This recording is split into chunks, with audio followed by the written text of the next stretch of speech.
안녕하세요. 조카들 앞세워서 저희 돈을 탐내는 염치 없는 신우와 영끄는 40대 여성입니다. 남편과는 맞선으로 만나 부부의 연을 맺은 지 10년이에요. 아이는 없어요. 결혼 초에는 가지려고 노력한 적도 있었지만 횟수가 2년을 넘어가도록 노력을 하는데도 안 생기더라고요. 남편이 자기는 아이를 안 좋아한다며 없어도 괜찮다는 말로 저를 위로했지만 저는 도무지 납득할 수가 없었기에 병원을 찾았네요. 남편은 병원까지 가볼 필요가 있냐며 안 내킨다 해서 결국 저 먼저 혼자서 이런저런 검사를 받았는데 저는 아무런 문제가 없다고 하더군요. 설마 싶은 마음에 남편더러 나랑 살 거면 당장 검사 받으라고 아니면 이혼이라고 강하게 나갔습니다. 그제서야 남편이 정말 글자 그대로 병원에 도착해서 진료실에 들어갈 때까지 한숨을 푹푹 내쉬고서야 검사를 받았고요. 그리고 남편의 검사 결과는 충격적이었어요. 남편 정자에 문제가 있다고 하대요.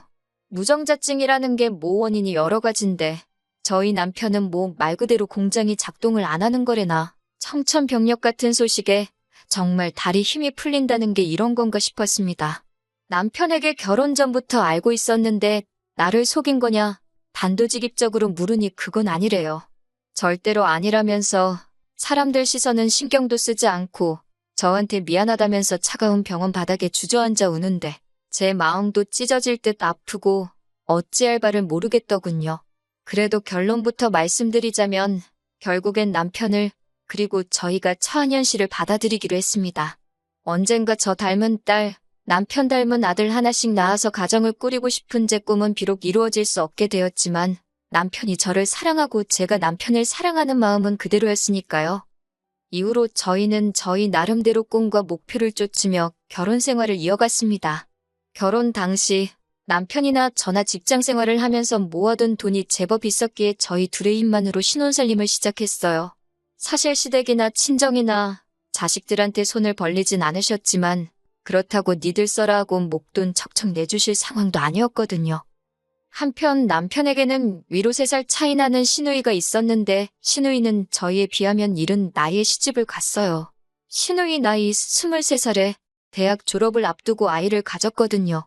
참고로 시누 남편은 서울 노량진 고시촌에서 자취를 하며 사법고시를 준비하던 3살 연상의 고시생이었습니다. 세상에 자기 자식 귀하지 않은 사람이 어디 있겠어요. 그런데 시누 남편 집안에서는 그 반응이 더 심했던 모양입니다. 사실 시누 남편 집안도 저희 시댁만큼이나 경제적으로는 별 볼 일 없었는데 그나마 남자 쪽에서는 판검사 될 아들이 시덥지 않은 여자한테 발목이 잡혔다며 애고 뭐고 필요 없다고 결혼 안 시킨다고 했다대요.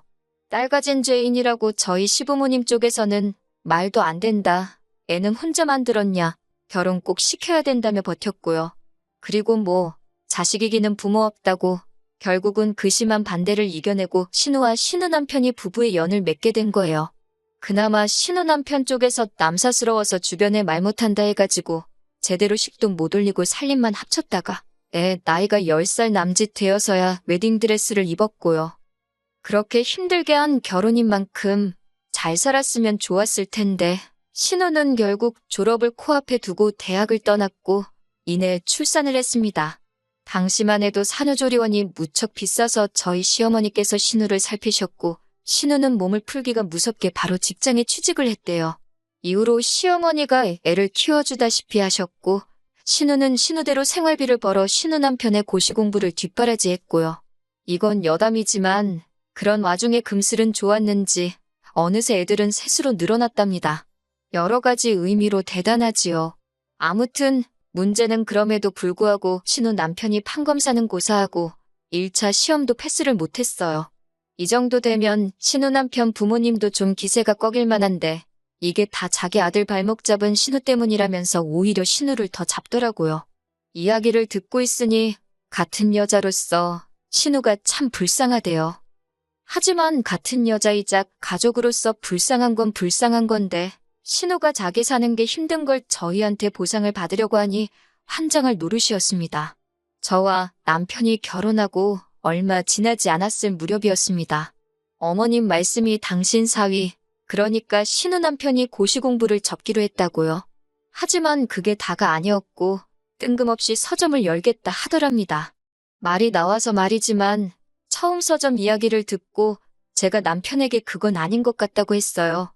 제 말을 들은 남편도 동감이라더니 곧장 신우한테 매형 좀 말려보라고 한 소리 했고요. 그런데 신우가 오히려 저희를 속물 취급하면서 돈 때문에 하는 게 아니다. 나라의 미래를 위해서 동네 서점이 얼마나 중요한지 아냐 어쩌냐. 뭐 자기 신념이 있어서 한다하니 누가 말리겠어요.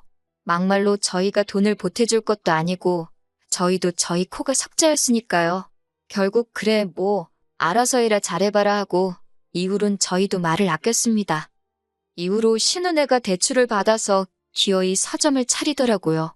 그리고 처음엔 좀 장사가 되는가 싶기도 했는데 아니나 다를까 얼마 못 가서 파리가 날리기 시작하대요.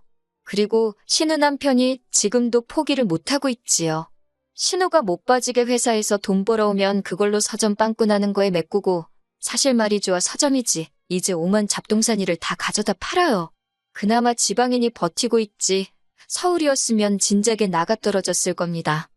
한편 그렇게 제가 남편하고 결혼한 지 한 3년차 되던 때였어요. 설명하자면 긴데 일단 결혼할 때부터 남편과 저는 이미 명절을 어떻게 보낼지 서로 상의를 해둔 상황이었습니다. 한 번은 친정 먼저, 다음엔 시댁 먼저, 명절마다 순서를 바꿔가자고요. 그리고 그날은 친정에 갔다가 명절 당일 저녁에 시댁에 왔지요. 참고로 저희 시댁은 제사가 없고 남편의 무정자증이 밝혀진 이후로는 시부모님이 저를 소위 건들지를 않으셨네요. 오히려 제 눈치를 좀 보셨다고 해야 하나. 아무튼 명절 당일 저녁에서야 도착한 시댁에서 하루를 자고 이튿날이 되어서야 신혼의 가족을 만나게 되었습니다. 애들이 새해 복 많이 받으라고 인사를 했고 저도 애들 손에 10,000원씩 들려줬어요. 어차피 애들 선물 따로 사간 것도 있었고 그런데 이 모습을 본 신우가 저더러 이야기를 좀 하자며 불러내더라고요. 솔직히 신우에 대해서는 진작부터 안타깝고 그런 마음도 있었지만 동시에 관계가 관계인지라 어렵고 불편했어요. 그래서인지 신우와 단둘이 이야기를 하려니 긴장까지 되더라니까요. 그런데 신우가 꺼내놓은 이야기는 굉장히 황당하대요.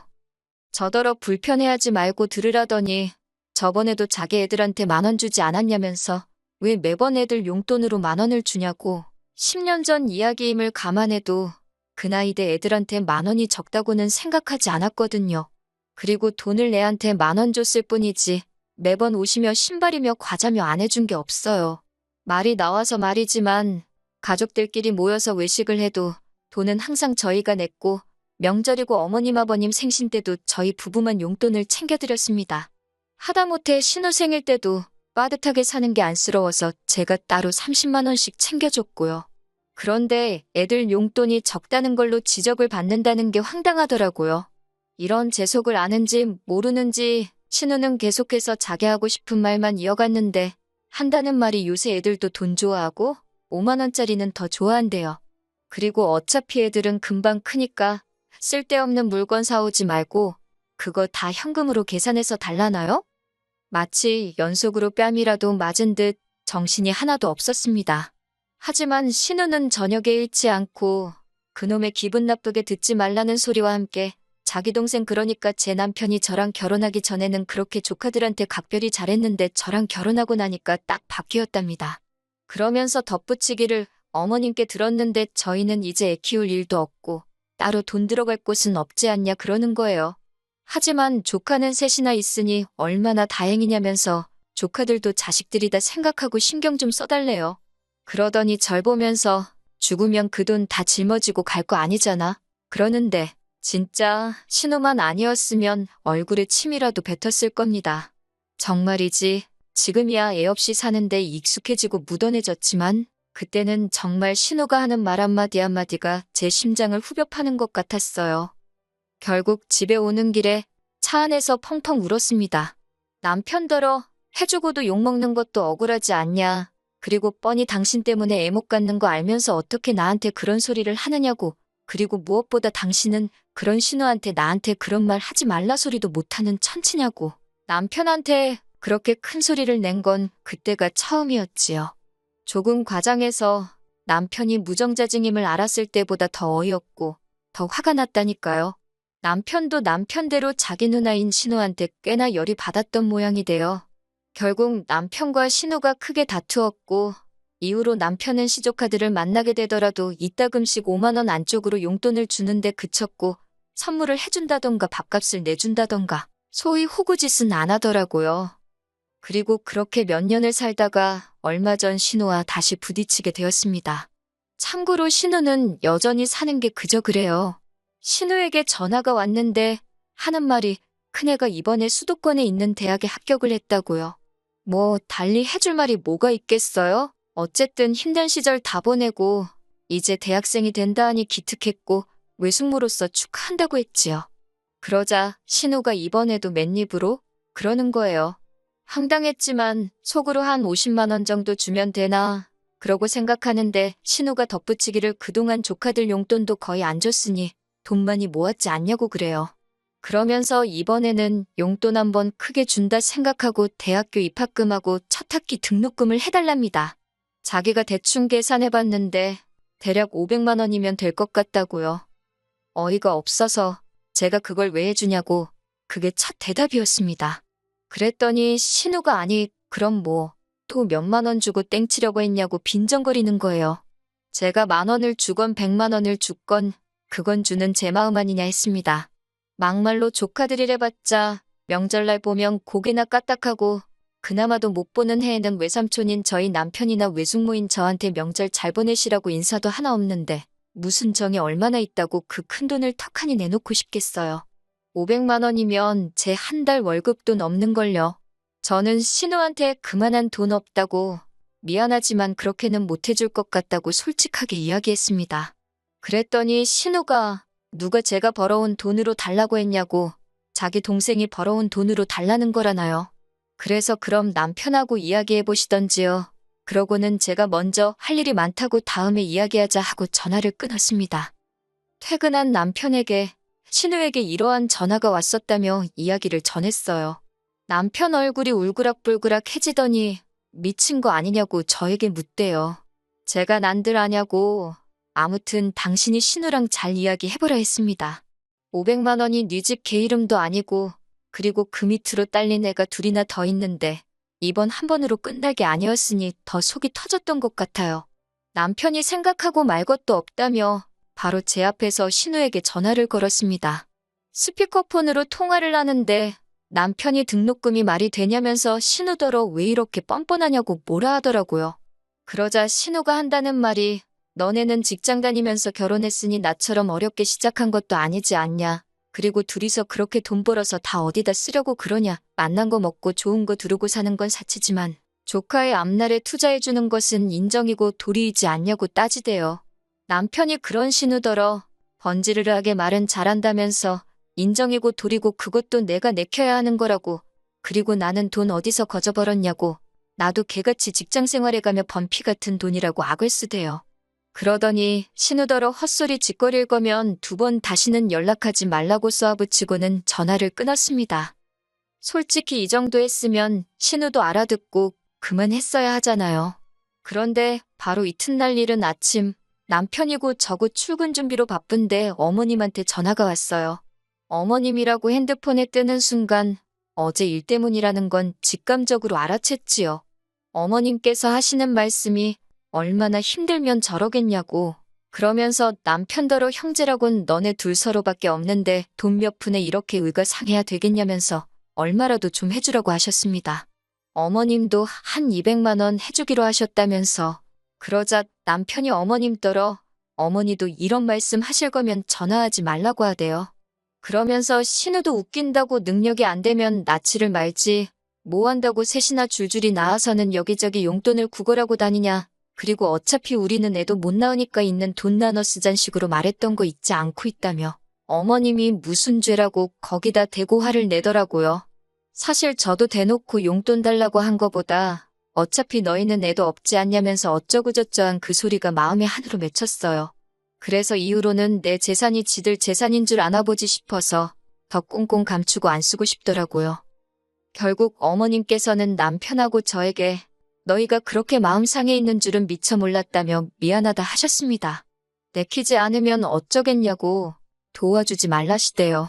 저렇게 사는 것도 지복이고 이렇게 사는 것도 저희 복이라면서 그러면서 부모로서 이러지도 저러지도 못해, 도와주지도 못해서 미안하다 하시는데 그건 그거대로 또 갑갑하고 답답하더군요. 그래도 어쩌겠어요. 다들 남이 해결해주지 못하는 문제 하나는 가슴 안에 품고 살잖아요. 결국 신우와 저희 사이는 완전히 틀어져 버렸습니다. 이 와중에 생각한 50만 원을 준다는 건 이거나 먹고 떨어져라로 보일 수도 있으니 가당치도 않은 일이었고, 그렇다고 달라는 대로 해주자니 그건 뭐 생각할 것도 없이 싫었고요.